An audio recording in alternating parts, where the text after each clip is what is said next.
देखिए साथियों, प्रकृति का नज़ारा, इसी के साथ मैं एक पंक्ति कहना चाहूँगा।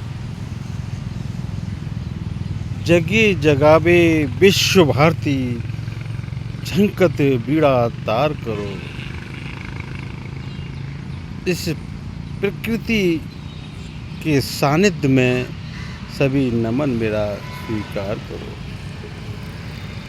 देखिए प्रकृति अपने आप बोलती है, कितने अच्छे ढंग से बोल रही है।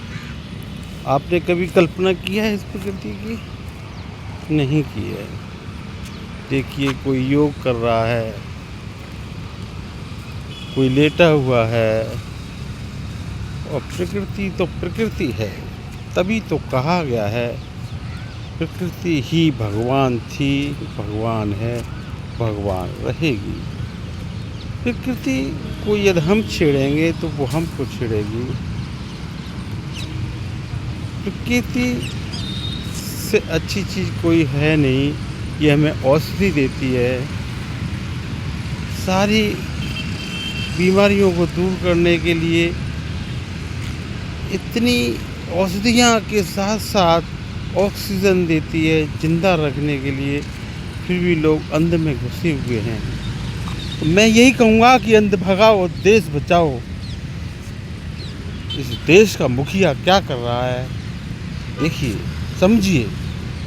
कहता है जीडीपी कम हो गई, जीडीपी बढ़ गई। आप समझें, आप बुद्धिमान हैं। ऊपर वाला कौन है? ऊपर बादल है, बीच में हवा है, नीचे धरती है। ऊपर वाला ये है। बाजू दोनों कट जाती हैं तो डॉक्टर ठीक कर देता है। पैर दोनों कट जाते हैं तो डॉक्टर ठीक कर देता है। गर्दन से ये हिस्सा कट जाए तो कोई ठीक नहीं कर सकता। न आध्यात्म ठीक कर सकता है, न साइंस ठीक कर सकती है, क्योंकि यही पूरा ब्रह्मांड है। यहाँ से हम खाते हैं, यहाँ से ऑक्सीजन लेते हैं, यहाँ से देखते हैं, यहाँ से सुनते हैं और यहाँ से विचार करते हैं। विचार अच्छी विचारधारा के प्रतीक बनिएगा। मैं बार बार अपने शब्दों में यही कहता हूँ, शब्द ही सार है, बाकी सब बेकार है। शब्दों से ही सृष्टि की रचना हुई है। शब्द वही हैं जो गीता में लिखे हैं, शब्द वही हैं जो बाइबल में लिखे हैं, शब्द वही हैं जो कुरान में लिखे हैं। जैसा आदमी सोचता है वैसा उन शब्दों का अर्थ निकाल लेता है। तो हमेशा अच्छा सोचोगे तो अच्छे रिजल्ट आएंगे, गंदा सोचोगे तो गंदे रिजल्ट आएंगे। हमें अपनी सोच पॉजिटिव रखनी चाहिए। सोच से ही सारा कुछ चलता है। शब्दों से लोगों के चरित्र का पता चलता है। तो मैं बार बार यही कहता हूँ, शब्द चुनो, फिर समझो, उनका मंथन करो, उसके बाद कंठ से निकालो। क्योंकि मुंह से निकली बोली और बंदूक से निकली गोली कभी वापस नहीं आती है। किसी ने मान लो किसी की 10 बुराइयां की, आपसे एक बुराई निकल गई, वो उसको कह देता है, तो निश्चित है वो व्यक्ति आपसे झगड़ा करेगा। हमेशा this is cold factory, this is sugar factory, और this is love factory. Your life is satisfactory. यानी कि इसको ठंडा रखो, इससे मीठा बोलो और दिल से प्यार करो, तो आपकी लाइफ संतोषजनक हो जाएगी। सत्य आते आते देर लगती है, लेकिन परेशानियां भी आती हैं, बाधाएं बहुत आती हैं। आपको डरना नहीं है। जो डर गया तो मर गया, और डर के आगे ही तो जीत है। शब्दों को पढ़ो, लिखो, समझो, उसके बाद कंठ से निकालो। शब्द खुद में भी एक शब्द है। शब्दों से पूरी सृष्टि चल रही है, सारे बिजनेस चल रहे हैं। इन्हीं शब्दों से और विश्वास पर हम एक नींव रखते, बहन बेटियों की शादी करते हैं। शब्द नहीं है जीवन में तो जीवन निराकार है, अंधकार है, डेड बॉडी है। शब्दों पे सब कुछ निर्भर है। सारे बिजनेस शब्दों से चलते हैं और शब्द नहीं है तो जीवन ही नहीं है। ईंट क्या है? ईंट क्या है? एक शब्द है। रोड़ी क्या है? एक शब्द है। सीमेंट क्या है? एक शब्द है। गंगा सेंट क्या है? एक शब्द है।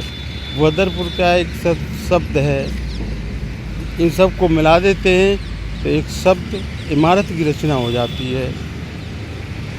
तो मैं बार बार कहता हूँ, शब्द ही सार है, बाकी सब बेकार ही बेकार है।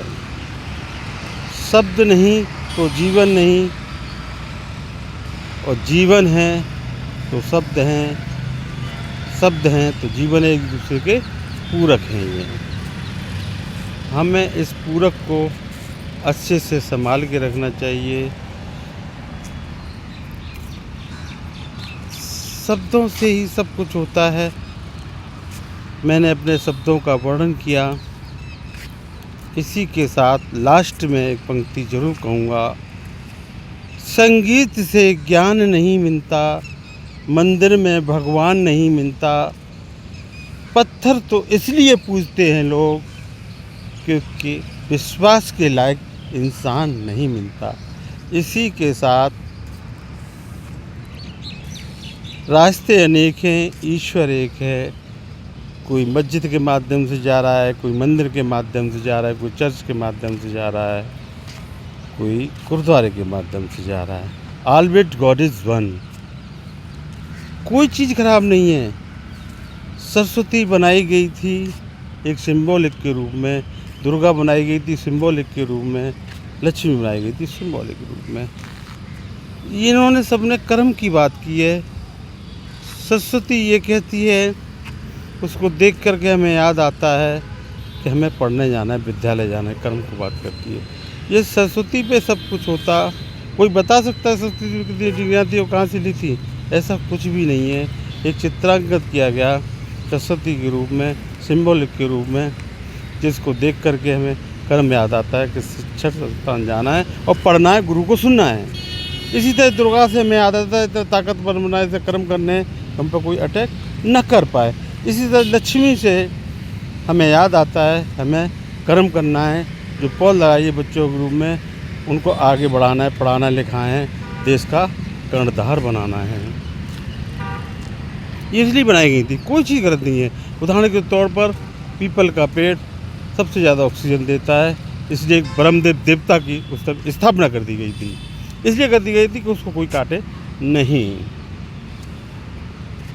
इसी के साथ ज़्यादा न कुछ कहते हुए, जहाँ तक मेरी आवाज़ पहुँच रही है, जितने ऑडियंस मेरी आवाज़ को सुन रहे हैं, सभी को तहे दिल से, हृदय के अंतःकरण से नमन वंदन करते हुए सादर साधुवाद, साधुवाद, साधुवाद, साधुवाद, साधुवाद, साधुवाद।